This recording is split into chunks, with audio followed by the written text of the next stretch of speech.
4.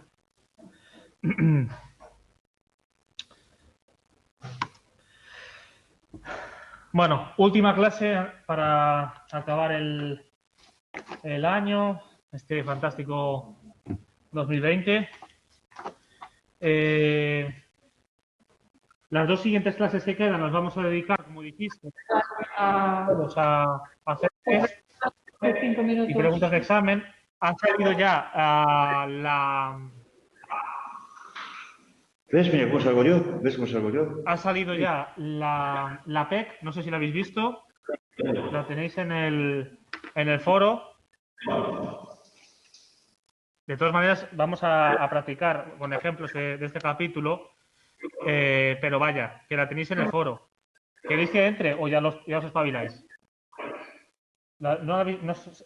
¿Sabéis dónde está? La PEC. No. Vamos a ver.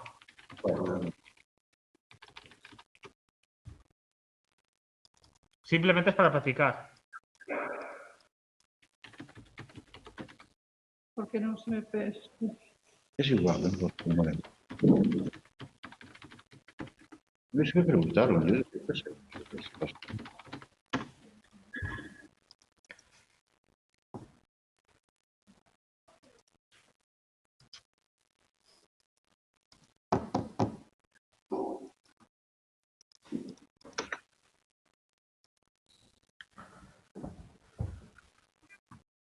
Hola, en casa. Estamos mirando la PEC.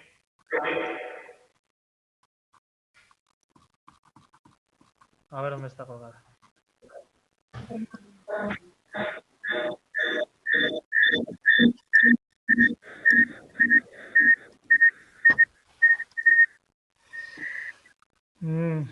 Prueba de evaluación continua, PEC. Lo tenéis aquí en el foro. Documentos PEC 2020-2021. Ya está disponible el plan de trabajo, el documento de orientación, etcétera.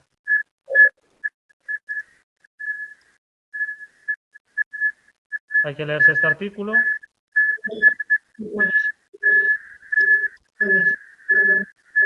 Déjalo.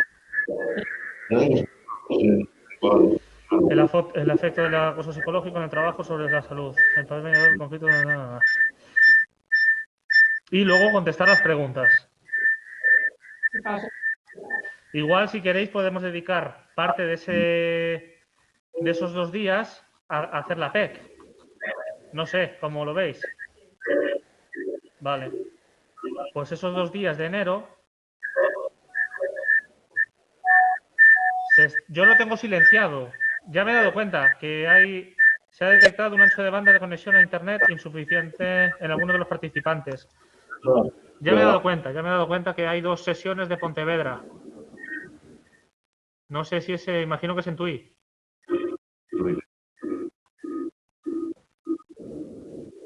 Bueno, entonces, vamos a dedicar parte de esos 2 días a realizar la PEC. Nos leeremos el artículo. Bueno, aquí tenéis un tutorial que no vamos a ver, por supuesto. Si lo queréis ver, lo podéis ver por vuestra cuenta. Aquí tenéis el DOI, es, digamos, la dirección del artículo para poder descargarlo o ver el tutorial de la UNED, de la biblioteca de la UNED, para saber cómo acceder a ese tipo de documentos o archivos, ¿vale? Solamente tenéis que seguir el tutorial. No lo vamos a hacer en horas de clase, puesto que eso no es algo más genérico, ¿vale? Entonces, bueno, eso. Pues ya me quedo con la tarea de realizar la parte de las preguntas de la PEC y ya la leemos aquí. Bueno, vamos a empezar con el tema 6, que si no se nos va el tiempo. Vamos a hablar de investigación cuasi experimental, pero antes yo os pregunto, ¿os acordáis de los requisitos que tenía que tener la causalidad en casa? También. ¿No me veis? Ahora. No me veis porque Pontevedra está haciendo algo. La otra sesión que tenemos... Por eso es Pontevedra. Me está diciendo. ¿Hola? Ahora sí, ¿me veis? Era Pontevedra. Gracias. Sí. A ver, a ver.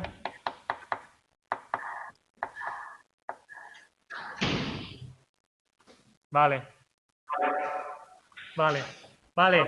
¿Cuáles son los requisitos de la causalidad? venga, aquí, por supuesto. Sí. Después que sea el único factor que explique o cambio, vale. Vale, contingencia, causa, consecuencia, ¿no? VI, VD, ¿no? Vale, eran tres, por eso. Vale. Sí, y eso se realmente llamábase no espuriedad.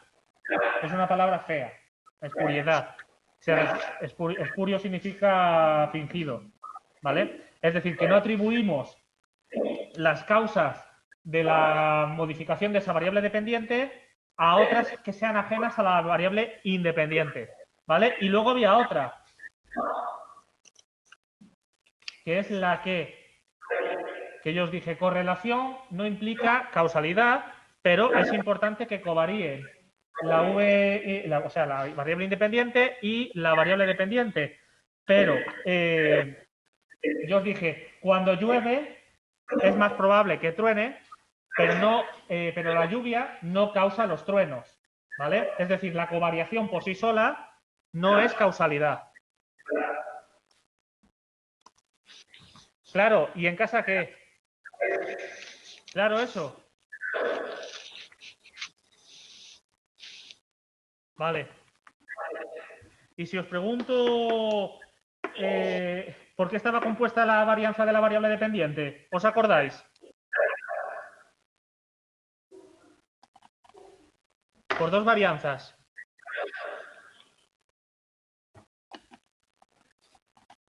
¿Qué? Ni aquí ni en casa. Muy bien. ¿Y la sistemática se compone de? Muy bien. Muy bien eso. Vale. ¿Y eso de max, min, con os suena? ¿De qué? ¿Qué era? ¿Y en casa? ¿Qué pasa en casa?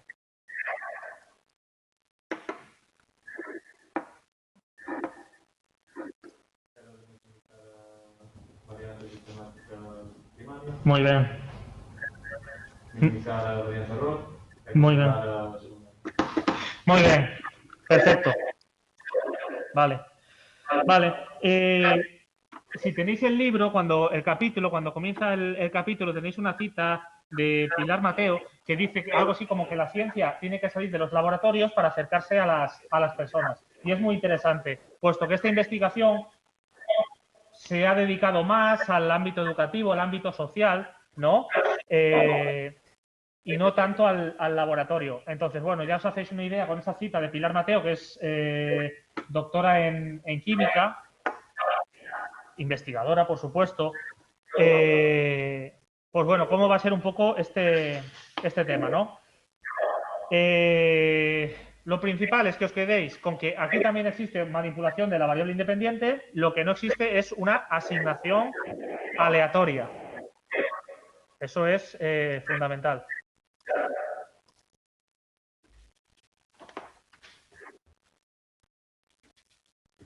Bueno,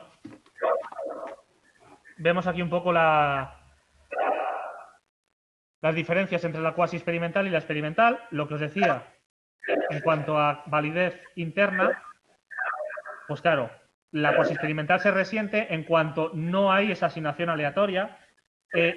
Realmente esto es lo mismo, ¿vale? Asignación aleatoria, grupos no equivalentes y más variables extrañas no controladas, digamos que esto es como si fuera una especie de jerarquía.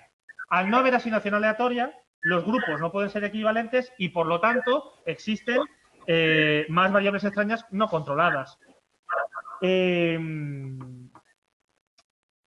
Por lo tanto, el investigador lo que tiene que hacer es dedicar más tiempo a intentar neutralizar las posibles variables extrañas que vayan surgiendo durante la investigación cuasi experimental. Claro, los grupos ya estarían formados, pero es muy interesante el hecho de que se dé en situaciones de conducta pues de forma natural. Pues un determinado grupo de estudiantes de primero de grado de psicología de la UNED, por ejemplo, ¿no?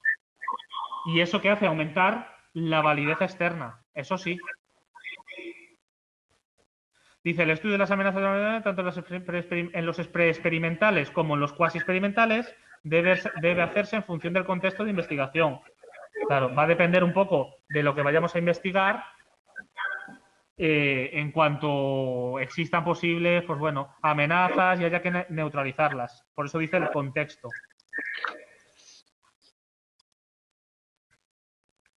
Vale.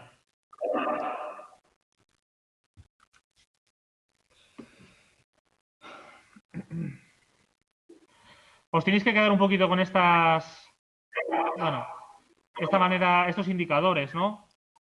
Podría escribir, pero no escribe en la pizarra.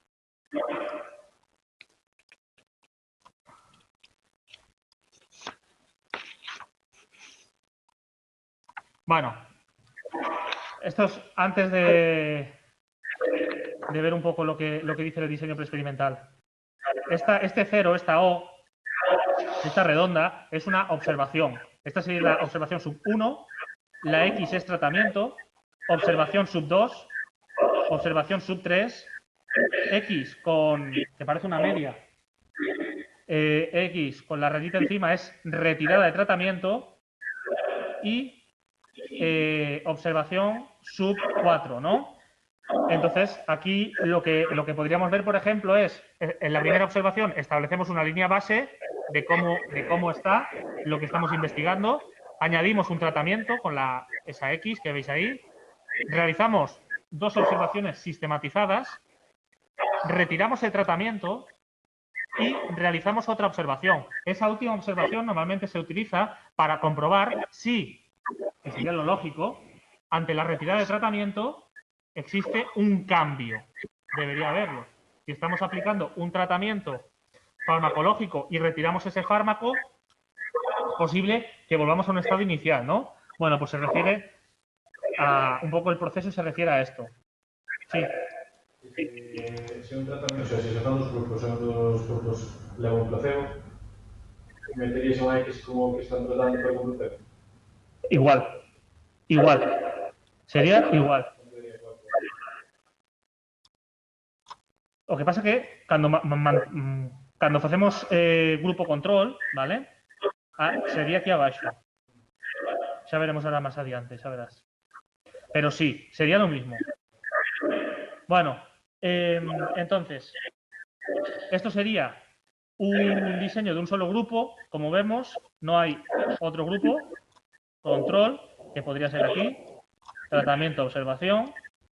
¿Vale? Y la observación, yo aquí he puesto observación pre, porque es previa al tratamiento, pero luego he puesto varias post al tratamiento, ¿no? Incluso de retirada. Entonces, este es pre. Esto es un diseño con un solo grupo, porque como no tenemos es un diseño de un solo grupo y con observación post únicamente. No sé si os lo pueden poner así en el examen, pero lo entendéis, ¿no? X tratamiento o observación. No tenemos una observación previa, por lo tanto es observación post. No hay más rollo. Vale. Bueno, vamos ahora con este diseño, con el segundo. Este sería un diseño, cuando es así, con puntitos, se refiere a que no es equivalente el grupo. ¿Vale? Y aquí podría ser un grupo control. No han puesto ningún tipo de placebo. ¿Vale? Podría darse. Y bueno, aquí dice, la falta de grupo control o medida pretratamiento hace que existan numerosas amenazas a la validez interna.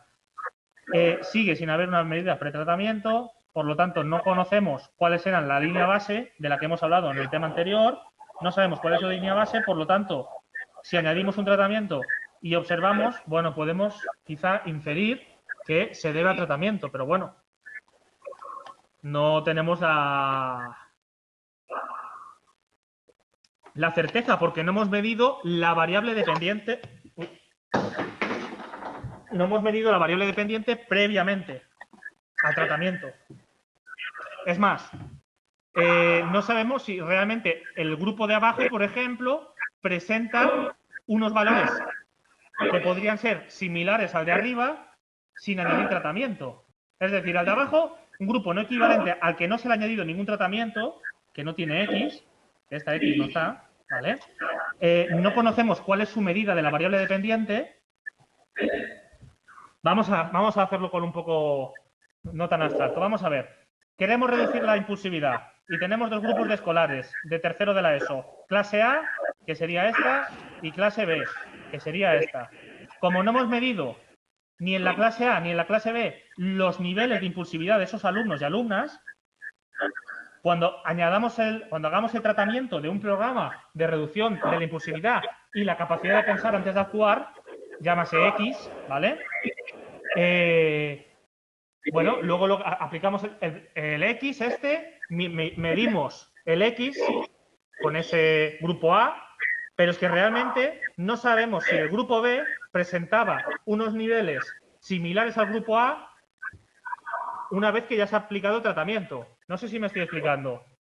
Como no hemos hecho una medida de la variable dependiente previamente ni al grupo A ni al grupo B, desconocemos cuáles son los niveles de impulsividad. Por lo tanto, es muy difícil que esa investigación, en este caso preexperimental, tenga validez interna.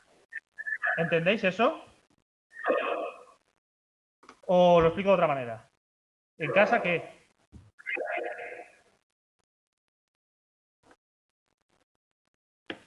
¿Y aquí? ¿Alguna duda con eso? Yo no lo entiendo. Vale. Que si me dejara escribir la pizarra, pero no me deja. Y claro, la otra no la veis.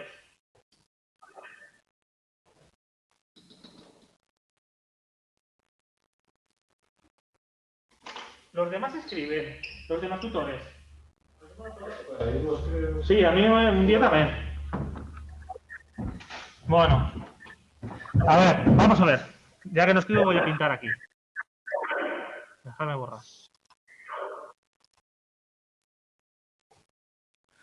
Vuelvo a hacer la clase A de primero de la ESO, de tercero, de cuarto, me da igual, lo que queráis, ¿vale? Y queremos reducir los niveles de impulsividad.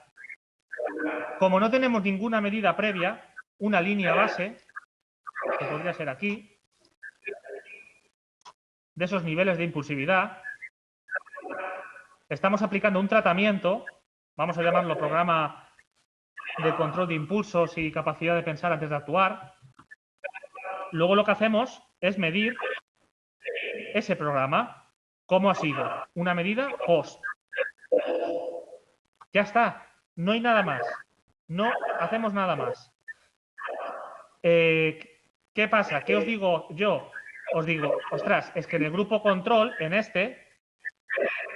que no se ha aplicado ningún programa, podría aplicarse en vez de control de impulsos, de cómo los unicornios vuelan, por ejemplo, que nada tiene que ver con la impulsividad. Resulta que al grupo B, que se le ha aplicado el fantástico programa de los unicornios, presenta menos niveles de impulsividad que el A, al que se le ha aplicado un programa concreto para reducir la impulsividad y aumentar la capacidad de pensar antes de actuar. ¿Lo entendéis aquí eso? ¿O qué? ¿Y en casa qué? A ver, ¿qué os surge de duda? ¿Los unicornios? No. ¿Ese es el problema? A ver, en casa, ¿qué? Ese Bouza, ¿cómo te llamas ese Bouza? Vamos a ver quién es ese Bouza. Samsung. A ver, ¿qué? ¿Sí o no? Vamos a seguir. Vale.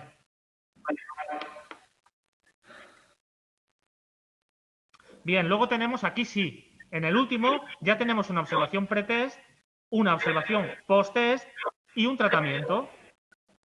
Observación sub 1, tratamiento, observación sub 2, post, ¿vale? digamos que de los 3 diseños preexperimentales, no sé si os lo van a poner así en el examen, no lo creo, pero bueno, pensar que lo más consistente es que haya una línea base con una observación, un tratamiento y una observación. ¿Qué pasa? Que este no tiene grupo control, tampoco se puede comparar con nada, ¿no? Pero bueno, digamos que de los 3 diseños que existen aquí, este es el más consistente. Pero ¿qué pasa? Que también tiene amenazas. ¿Os acordáis de algunas de las amenazas a la validez interna? Como por ejemplo, maduración. ¿Os acordáis de eso? En casa. La maduración eran esos cambios naturales que pasan por, bueno, pues a lo largo del tiempo. También había otra que era historia. ¿Os acordáis?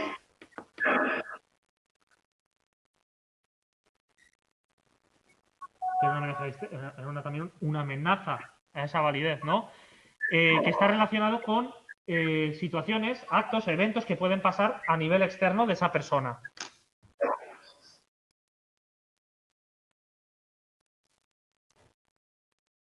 Muy bien, eso es, sí. Y luego había medidas para corregir esos errores. ¿Os acordáis, por ejemplo, del contrabalanceo? No, vale. Vamos a ver. El contrabalanceo era, por ejemplo, si queremos mirar el tiempo de... ¿Cuánto es el tiempo de reacción de una persona en el color rojo? Lo que hacemos es presentar el color rojo, el color amarillo y el color azul, ¿no? Y entonces lo que hacemos es, primero presentamos el rojo, luego el amarillo y luego el azul. Luego presentamos el amarillo, luego el azul, luego el rojo, y así sucesivamente. ¿No os acordáis de eso? Lo habíamos visto. De tal manera que presentamos todas las posibles situaciones que existen con esos 3 colores y medimos el tiempo de reacción. Eso se llama contrabalancear.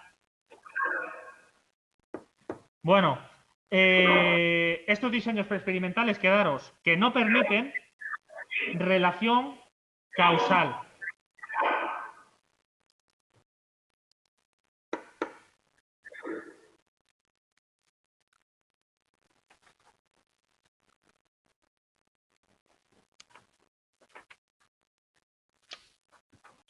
Bueno, vamos. Diseños con grupo de control. Dentro de los diseños cuasi experimentales con grupo de control, atendiendo a la regla según la cual se forman los grupos, podemos distinguir 2. El no equivalente y el de discontinuidad en la regresión. Bien. ¿Qué pasa? Vamos a ver. Aquí tenemos diseños de grupo control no equivalente. Y esto, por ejemplo, podría ser un grupo control no equivalente, y aquí vamos a llamarlo al experimental, al que no se ha aplicado, claro, no se considera esa opción de otro tipo de programa, otro tipo de tratamiento, que sea placebo. Pues esto podría ser reforma juvenil, ¿no? Reforma juvenil, y este podría ser menores comunitarios, menores que no tienen ningún tipo de problema legal, ¿no? Esto podría ser un diseño pretest, posttest con grupo de control no equivalente. Los chicos y chicas que presentan pues algún tipo de medida judicial por algún delito que han cometido, y chicos y chicas que no presentan ningún tipo de delito, y vamos a llamarlos comunitarios. Bien, pues eso sería, por ejemplo, un grupo de control no equivalente. Porque no se está atendiendo, pues a lo mejor, a esas amenazas a la validez interna. No va a ser la misma situación, y aquí hablamos de historia, porque estamos hablando del contexto, de ese contexto donde viven los chicos, a lo mejor de reforma juvenil, que a veces es igual, no tiene por qué ser diferente, pero a veces es diferente. Entonces, como no se está atendiendo a esa, digamos, posible amenaza, pues no es equivalente. Por eso se entiende como grupo de control no equivalente, ¿vale? ¿Qué dice? Que se detectan los errores o las posibles amenazas. Bueno, sí, pero que de cierta manera no se pueden descartar que existan. Eso es un poco paradójico, ¿no? Hay ciertas detecciones de los efectos, pero que se mantiene esa selección por historia, que es la historia que presenta el menor en este caso, y la selección por maduración, que bueno, estaría relacionado, pues que a lo mejor uno de los chicos, los de reforma, están más preparados o menos preparados que los comunitarios o viceversa, ¿vale?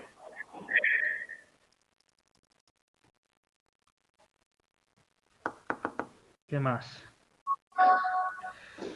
Control de las amenazas debido a la selección diferencial, emparejamiento de las variables extrañas, relevantes y control estadístico. Bueno, aquí lo que se refiere es a las atender a las características de los grupos, su procedencia, el contexto, un poco la composición de los mismos.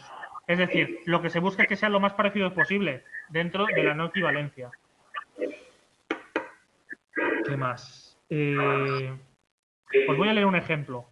Os voy a leer un ejemplo de este. Que he impreso aquí. Lo tenéis en el libro, el cuadro 6.2, ¿vale? No, 6.2, 6.1. Creo que es. En los últimos años se viene observando un descenso en la edad en la que se inicia el consumo de drogas, situándose actualmente alrededor de los 15 años para el caso del cannabis. Un equipo de educadores, convencido de que ciertas actitudes manifestadas por algunos chicos pueden considerarse como factores de riesgo, decide poner en marcha un programa piloto de prevención. Un factor de riesgo sería cualquier situación que acerca, en este caso al menor, al consumo de cannabis, en este caso, ¿vale? Para ello eligieron una clase de 30 alumnos de 14 años pertenecientes a un IES conflictivo. Grupo A. Para evitar la transmisión de información como grupo control tuvieron que seleccionar una clase de alumnos de la misma edad, pero pertenecientes a un IES de otro municipio. Es decir, que aquí hay un contexto diferente. Grupo B. En ambos grupos se evaluaron las actitudes relacionadas con la drogodependencia mediante una escala. A continuación, con el grupo A, se llevó a cabo un programa de modificación de dichas actitudes con una periodicidad semanal y una duración de 6 meses. Al finalizar la intervención, se aplicó de nuevo la escala de actitudes a los dos grupos. Los resultados ponen de manifiesto un cambio significativo en las actitudes relacionadas con la drogodependencia en el grupo A, mientras que en el grupo B se observa un ligero cambio. Bueno, pero no sabemos a qué se observa el cambio que se observa en el grupo B, no tenemos ni idea por qué es, porque no se ha aplicado nada. No sabemos si es porque sí, por la edad o porque estaban dando más exámenes de la cuenta y no estaban muy agobiados, no lo sé. O menos agobiados, depende cada uno. Bien. Vamos con el diseño de cortes, que también tenemos un ejemplo, ¿vale? Corte significa que los miembros del grupo tienen las circunstancias más parecidas posibles y podría ser, pues, por ejemplo, un grupo de militares, una familia, una clase también podría ser concreta. Dice que en la validez interna mejora la comparabilidad entre los grupos en comparación con el pretest, posttest, a ser grupos más similares, pero que no se pueden descartar amenazas debidas a la selección diferencial. Vale. Cuando la línea es ondulada, como veis aquí, cuando no es equivalente, la tenéis con los puntitos estos, ¿no? Y cuando es ondulada, significa que no es que no sea equivalente, es que la equivalencia es limitada. Eso es lo que significa que mantenga esta ondulación. Y sería más consistente que el anterior. Bien, ¿cuál sería un diseño de cohortes aquí? Pues bueno, en un centro para niños con deficiencias visuales, el equipo de psicólogos conocedores de la importancia del juego en el desarrollo cognitivo del niño decide llevar a cabo una investigación. Parten de la hipótesis de que la participación del adulto en el juego del niño con ceguera influye en su desarrollo cognitivo, al facilitar su conocimiento en el mundo exterior. ¿Cuál es la variable independiente y la dependiente, según esta hipótesis? ¿Os acordáis? Vuelvo a leerla. Parten de la hipótesis de que la participación del adulto en el juego del niño con ceguera influye en su desarrollo cognitivo, al facilitar su conocimiento del mundo exterior. ¿Cuál es la VI y cuál es la VD? ¿Cómo? Sí. Todos claros, eso. Sí. Y en casa también. ¿Cuál sería? A ver, tengo una pregunta aquí. Pero aunque no sean equivalentes, no tienen que ser lo más... Podrían ser lo más... En el primero dices. En el diseño pretest post-test con grupo de control no equivalente. Sí, pueden ser de la misma edad, por ejemplo, del mismo más o menos rango, pero no es lo mismo un grupo de reforma juvenil que presenta una serie de actitudes o comportamientos o patrones de riesgo, pues relacionados con la impulsividad, relacionados con la pérdida de control, con el consumo de drogas, escasas habilidades de los padres, absentismo, abandono escolar, que el comunitario, que lo estamos haciendo, por ejemplo, a alumnos de entre tercero y cuarto de la ESO, que no presentan ningún tipo de problema de absentismo, que no presentan la dinámica familiar, por ejemplo, no presenta problemática, el funcionamiento pues es un funcionamiento adecuado, donde utilizan la expresión verbal como forma de diálogo, donde existe cariño, existe amor, existe afecto por parte de esos padres, madres hacia los hijos. Entonces, no es equivalente. ¿Tienen la misma edad y están en el mismo grupo de edad? Sí, pero no son equivalentes. O, en principio, no serían. ¿Vale? Luego hay que comprobar que eso sea así, mediante el estudio. Sí, precisamente es lo que está haciendo. Bien, vale, perfecto. Lo de la VI y VD. Vale. Vale, eso lo tenemos claro. Entonces, estos investigadores desarrollaron un programa consistente en que, durante la hora de juego, el terapeuta adoptaba una actitud lúdica interviniendo en el mismo.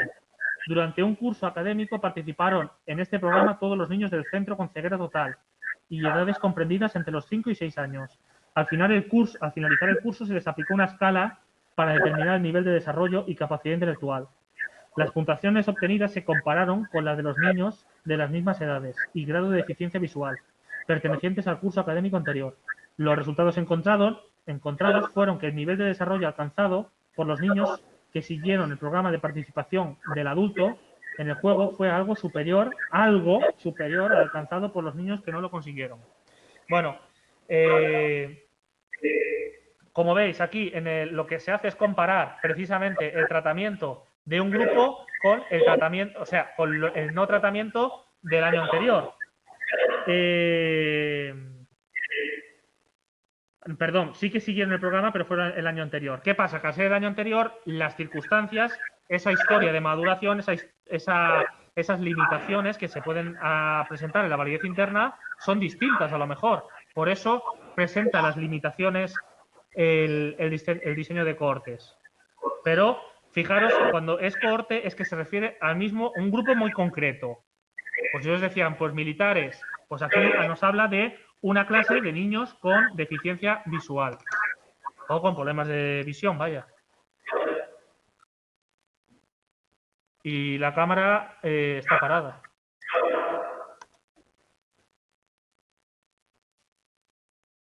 Bueno, no sé qué le pasa a la cámara.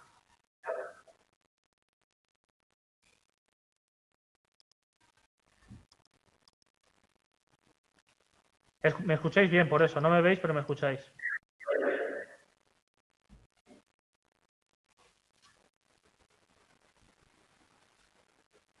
¿Me escucháis en casa?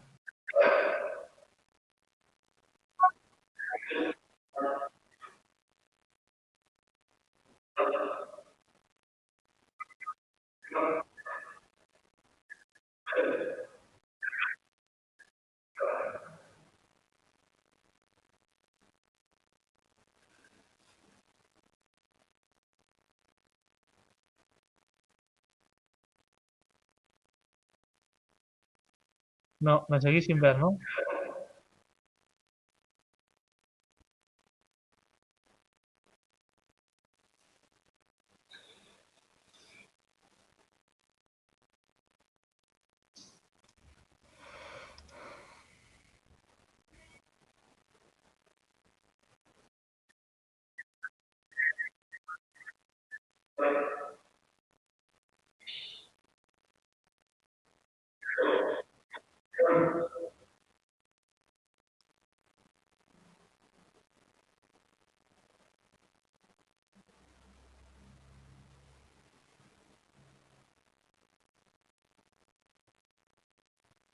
Bueno, ahora parece que sí, ¿no? Bueno, venga, va. ¿Dónde estamos? Diseños con grupo de control. Diseños de discontinuidad en la regresión. Este es el que se considera que presenta más... otro error. Un segundo. Vale. Es el que se considera que presenta más garantías causales. ¿Qué pasa? Que diseños de discontinuidad en la regresión tenéis que ya asociar, cuando leáis este diseño, discontinuidad en la regresión, que es imprescindible que exista algún tipo de condición. Es decir, un criterio o una puntuación por el que se añaden esas personas a uno de los grupos, ¿vale? O a un grupo concreto. Eso es lo que os tenéis que quedar. Que este diseño de discontinuidad necesita un criterio, una condición o una puntuación determinada. Por eso os dice, los participantes son asignados a los grupos en función de sus puntuaciones. Es fundamental eso. Es lo que lo diferencia de otro.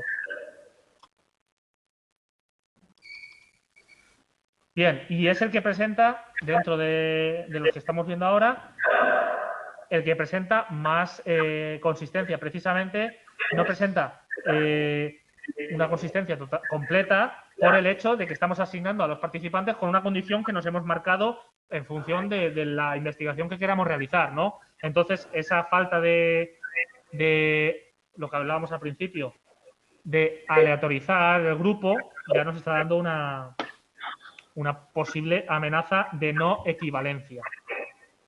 Bien, os dice que la C es la puntuación de corte, pues para estar en el grupo A necesita presentar pues no sé, una media de 65 en impulsividad, por seguir un poco con la impulsividad, y por debajo de esa media sería el grupo control. Vamos a ver un ejemplo ahora también de esto, por contextualizarlo. Bien, las características de estos grupos es que se conoce la regla de asignación de los participantes, es decir, ya sabemos que el grupo A presenta más impulsividad que el grupo B, requiere que se pueda utilizar como medida pretest una variable continua, requiere que el tamaño grupal no sea pequeño, se considera que a partir de 30, pues bueno, ya viene siendo un tamaño bastante interesante. La validez interna permite descartar algunas amenazas a la validez interna relacionadas con la selección, pero no se puede descartar la interacción entre tratamiento y maduración. Bien, dejadme mirar. Sí, sería el cuadro 6.3. Un profesor de instituto del área de ciencias de primero de bachillerato, convencido de la importancia que tiene el razonamiento abstracto para el aprendizaje de materias de dicha área, diseña un nuevo programa educativo para mejorar el razonamiento abstracto utilizando un entorno virtual. Quiere investigar la eficacia de dicho método con los alumnos de su instituto. Para ello, evalúa mediante un test de razonamiento abstracto a todos los alumnos y a la vista de los resultados, puntuaciones, criterio o condición, eso os lo estoy diciendo yo, no lo pone, para que veáis, los divide en dos grupos. Los que sacaron el test una puntuación menor de 50 y los que sacaron el test una puntuación de 50 o más. Con los alumnos del grupo A, menor de 50, se utiliza el programa dirigido a mejorar el razonamiento abstracto, mientras que los del grupo B sigue utilizando el método tradicional. Al finalizar el curso se les aplica a ambos grupos otra vez el test de razonamiento abstracto. Los resultados hallados muestran que el nuevo método ha tenido efecto a la hora de mejorar el razonamiento abstracto. Bueno, pues como vemos, y aquí, aunque no os lo pone, no deja de ser el placebo este, que no es un tratamiento, pero se mantiene en la enseñanza habitual en este caso, ¿no? Ahí está el tratamiento de razonamiento que ha aplicado ese profesor y aquí no lo está aplicando, pero bueno, no deja de ser esa característica también. Bien, pues eso sería pues un estudio de este diseño.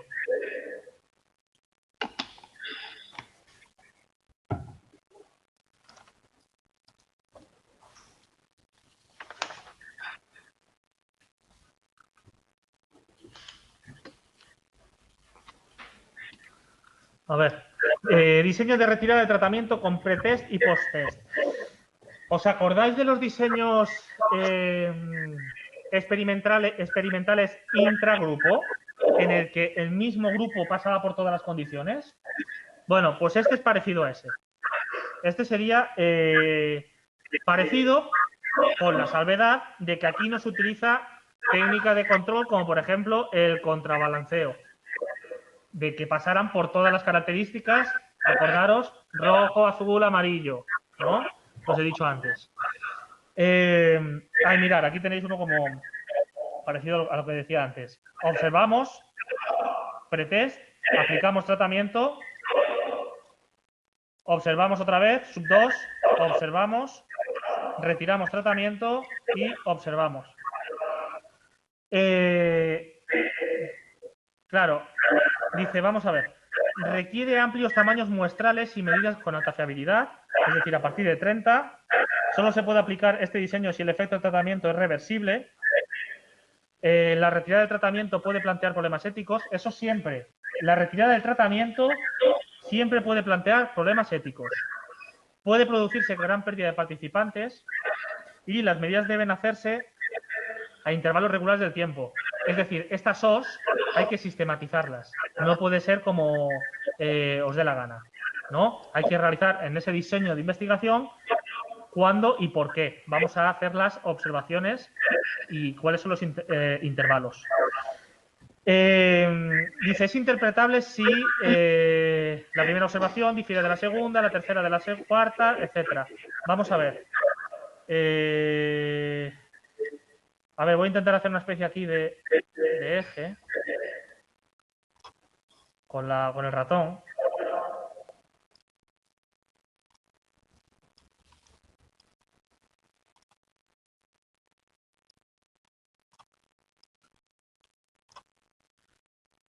Uy, esta no, esta sería una X. Un segundo.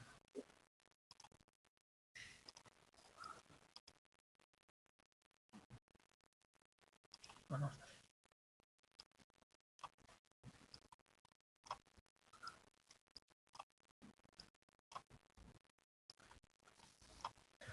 Mira qué chuli. Ha quedado perfecto. Bueno, y esto sería algo así como primero tomamos una observación en la que aplicamos el tratamiento, aquí, en este punto, primera observación, tratamiento, ¿cómo lo tenéis aquí marcado? Así, y luego se iría para aquí. Bien. ¿Es interpretable? Sí. Esto no sería interpretable. No. Bueno, fuera de los trazos. En casa imagino que sí que lo veis. Y esto sí. Deducís por qué, ¿no? Se aplica un tratamiento. Vemos que una vez que se aplica el tratamiento hay un ascenso de las características que sea. Se mantiene el tratamiento. Primera observación. Segunda observación con tratamiento. Retiramos tratamiento. Decae. ¿Entendéis por qué una es interpretable y la otra no? Es decir, ¿por qué este diseño tiene sentido? Con esto, así. ¿Os deducís por qué? Porque ante la retirada de tratamiento, si no decae, lo que estamos aplicando significa que no está haciendo nada, que se mantiene, aunque no exista tratamiento, se mantiene. Por lo tanto, eso no sería interpretable, no sería el efecto de la VDE, no podríamos decir que depende de la VI. ¿Lo entendéis? Sí, bueno, vale. Bueno, diseño de tratamiento repetido. Y aquí, ¿qué es lo que hace? Es una observación, tratamiento, observación, retirada, observación, tratamiento, observación. Pues vamos a hacer un poco lo mismo.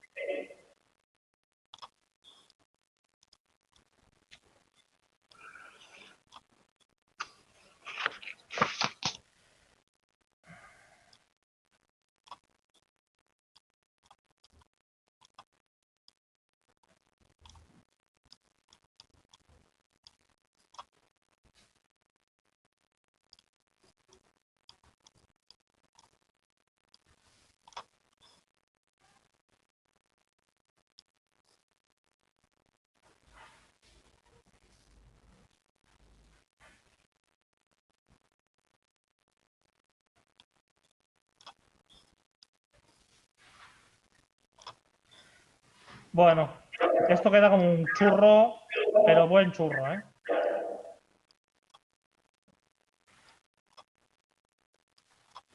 Vale, ¿cuál sería interpretable? ¿Este o este? O sea, este o este. ¿Cuál sería de los dos interpretable? El de arriba. Claro, ¿lo veis? Porque hemos introducido otra vez el tratamiento aquí y tiene que haber un cambio. Porque si no hay cambio es como si no hubiéramos introducido el tratamiento.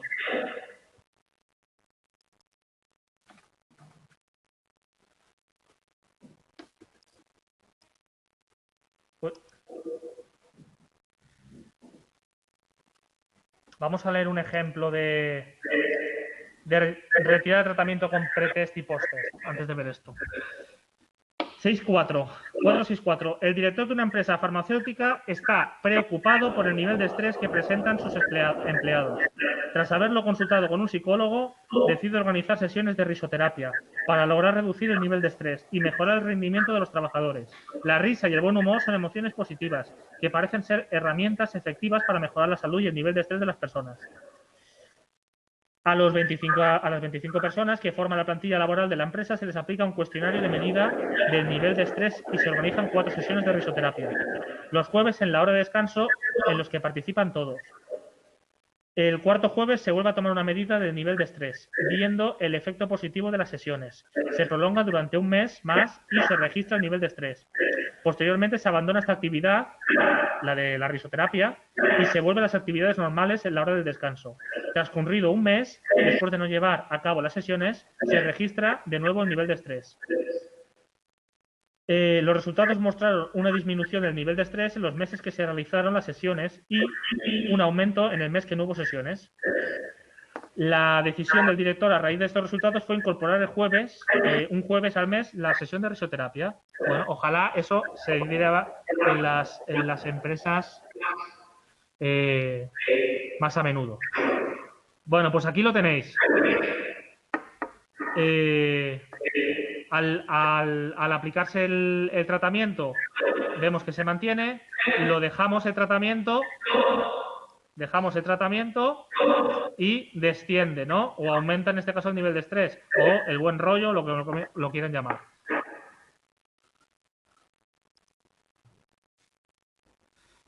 Bien. Este es interesante, este diseño de series temporales interrumpidas, que como veis es muy longitudinal, y de lo que se trata es de comprobar si hay cambios en la serie antes y después del tratamiento. Pero hay muchas series, como veis. Observación, tratamiento y vuelta, ¿no? Mediante el estudio de la tendencia en el pretest se puede evaluar el efecto debido a la maduración, y eso es validez interna, el efecto de la reactividad a la situación del estudio, es decir, cómo se ajusta la persona, el sujeto, el participante a ese estudio. Se pueden detectar cambios cíclicos y la existencia del efecto de regresión a la media, que acordaros que son la regresión a la media refiere a aquellas puntuaciones extremas dentro de la muestra, o más polarizadas, vaya. La instrumentación, que se puede controlar utilizando siempre el mismo procedimiento de registro, es interesante.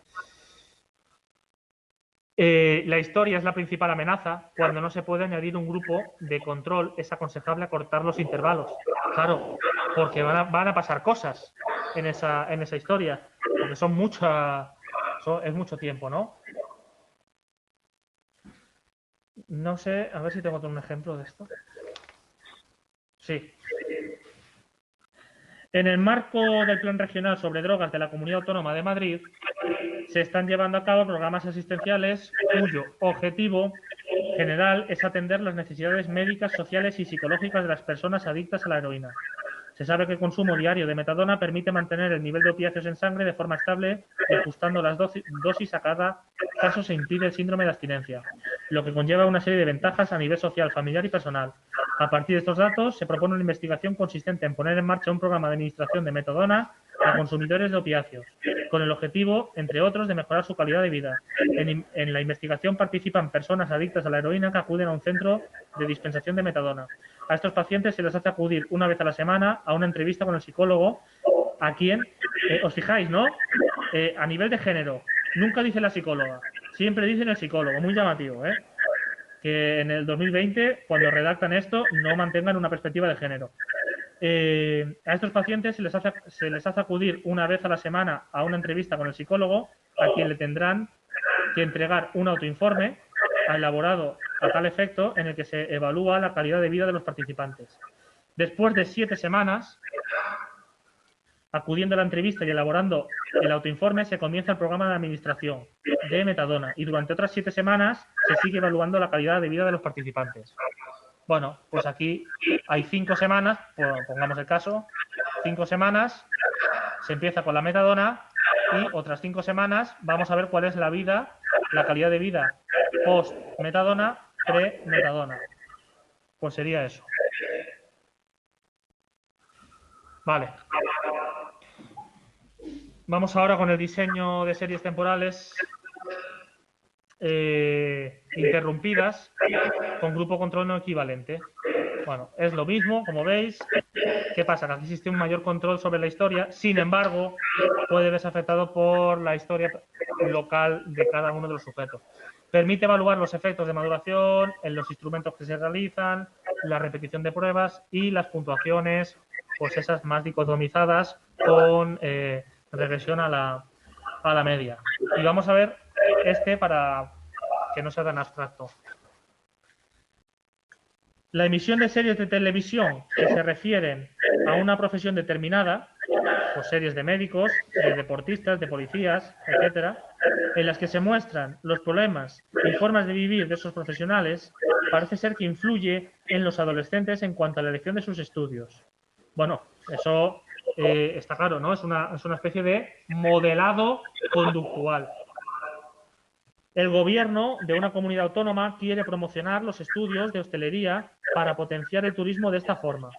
Para ello quiere comprobar si la emisión de una serie dedicada a los profesionales de la hostelería da lugar a un aumento en el interés hacia esos estudios y acuerda con una productora de televisión realizar una serie que se emitirá todas las semanas en la cadena de televisión autonómica. Antes de la emisión de la serie, se aplicó durante 6 meses, una vez al mes, un cuestionario de preferencias de profesiones a los estudiantes de penúltimo año de bachillerato. Penúltimo. Primero de bachillerato, ¿no? Se decidió aplicar el cuestionario en varias ocasiones, considerando que las aspiraciones laborales de los adolescentes podían variar a lo largo de ese periodo. Pasado el tiempo, se proyectó la serie durante 6 meses en el horario de máxima audiencia juvenil.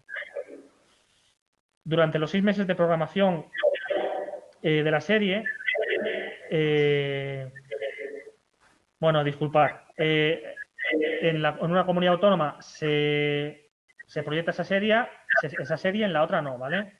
Durante los 6 meses de programación de la serie se volvió a pasar el cuestionario, una vez al mes, a la misma muestra de ambas comunidades, encontrándose que las preferencias hacia los estudios de turismo mostraban una tendencia creciente con respecto al periodo previo en la comunidad que emitió la serie sobre hostelería. Además, se constató que en la comunidad que no se emitió dicha serie, las preferencias hacia los estudios de turismo se mantuvieron estables con respecto al periodo anterior.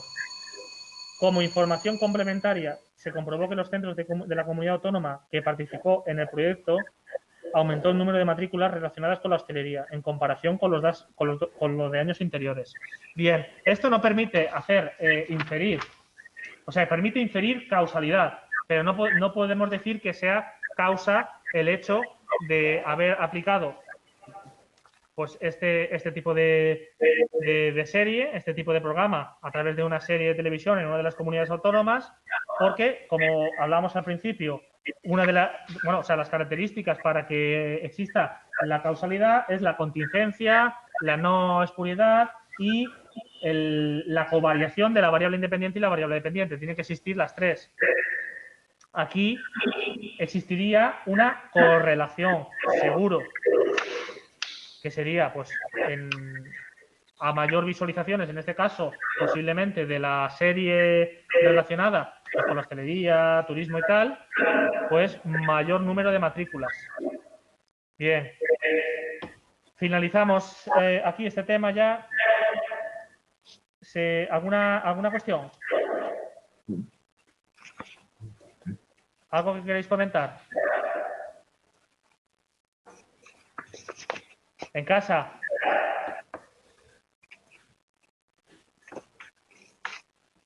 Bueno, pues nada, desearos felices fiestas, desearos un feliz año nuevo y que lo paséis bien con vuestros familiares o allegados, ¿no? Que es lo que permite la ley. Y nos vemos entonces ¿cuándo es? El 11 de enero, si no me equivoco, 11 y 18. Nada, gracias.